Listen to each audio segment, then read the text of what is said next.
Hi mga Kapilipino, ako si Blue Roy at welcome sa Kwentong Pilipino.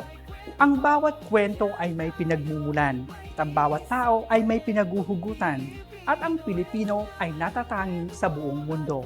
Welcome sa Kwentong Pilipino. Sa pagpasok natin sa ikalawang taon, abangan ang mga susunod na mga kabanata. Siyempre.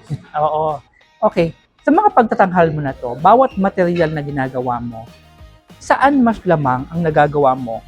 Doon ba sa professional na kailangan magandang atake?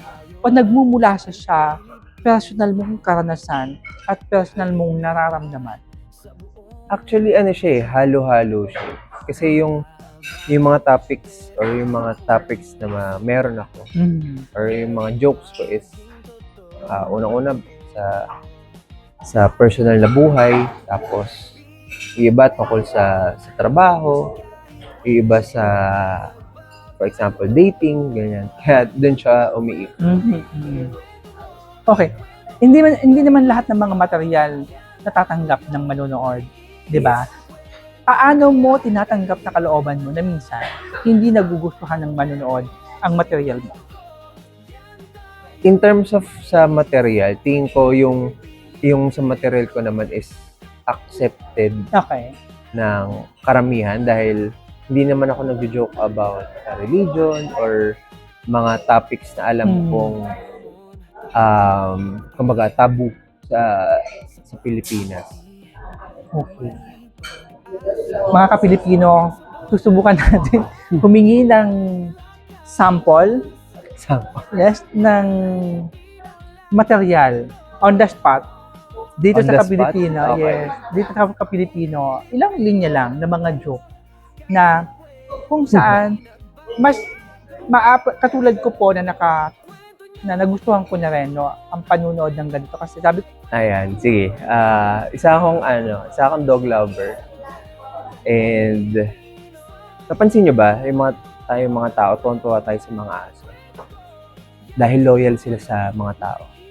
Pero napansin nyo ba na walang loyal na aso sa kapwa niya aso?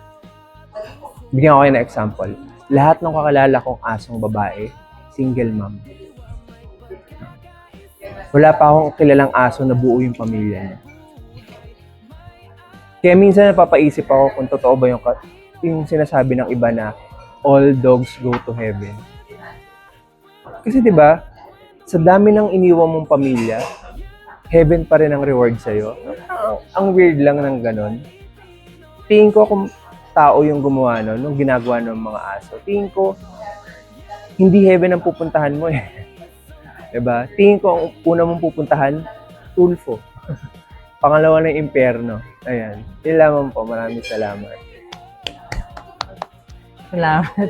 O ayan mga Kapilipino, isang uri ng pagtatanghal na naiiba, no? At maraming salamat kay JM sa pagbubukas sa akin ng pintuan ng panibagong larangan na nagbukas din ng iba't ibang uri ng sining na pwede tayo magpatawa na walang nasasaktan. Diba? Okay. Victor, paano ka naman napunta at naging miyembro at laging kasama ni Ginoong Alec Calleja? Nag-start ako noong 2023. So, sa stand-up kasi kailangan mong umattend ng mga open mic. So, yung open mic, dito pinapractice yung mga bagong jokes ng mga comedians. Then, ito rin yung venue wherein pwede ka, kunyari, aspiring ako, pwede ako mag-sign up doon. Tapos, bibigyan nila ako ng 3 minutes stage time.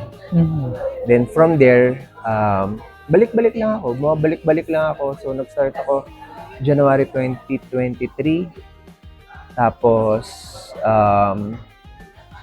every week, pupunta ako sa kanila sa iba-ibang venues nila, open mic venues.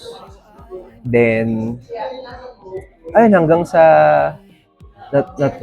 tinuruan nila ako magsulat, paano ma-improve yung jokes ko, hanggang sa eventually, nakakakuha na ako ng tawa. Then, nung naging nakakatawa na yung 3 minutes ko, naging 5 minutes siya, Mm. naging 7, hanggang sa naging 10. Ayun. Then, pagdating ng October, ayun, in-announce ni Alex na wini-welcome nila ako as their newest member at that time. Okay. Pero gaano kahirap sa'yo ang magsimula sa ganoon larangan ng pagiging comedy na hindi ka naman nakakatawa?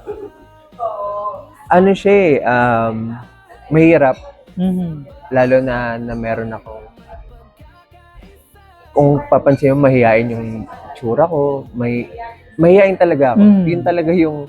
Yun talaga, kailangan mo hanggang sa na-overcome ko na yung hiya ko Yeah. on stage.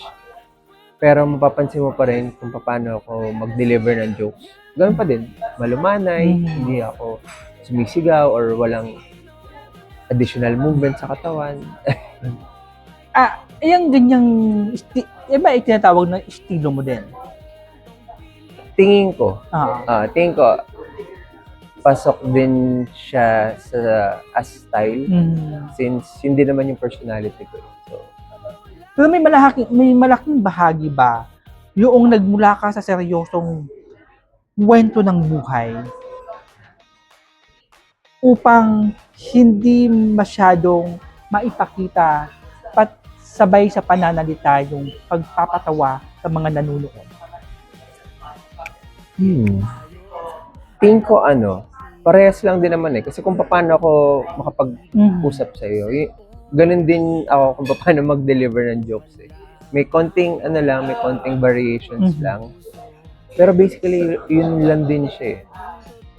So parang mas nagbumukha siyang authentic in a Mhm. sense dahil kung nakita mo ako on stage at pagbaba ng stage, parehas pa rin naman yung Hindi nagbago. hindi nagbago. Mhm. Pero naniniwala ka ba na sa patuloy mong pagtuklas ng iyong kagalingan, lalo sa pinipili mong larangan ngayon, na kailangan may mga pagbabago?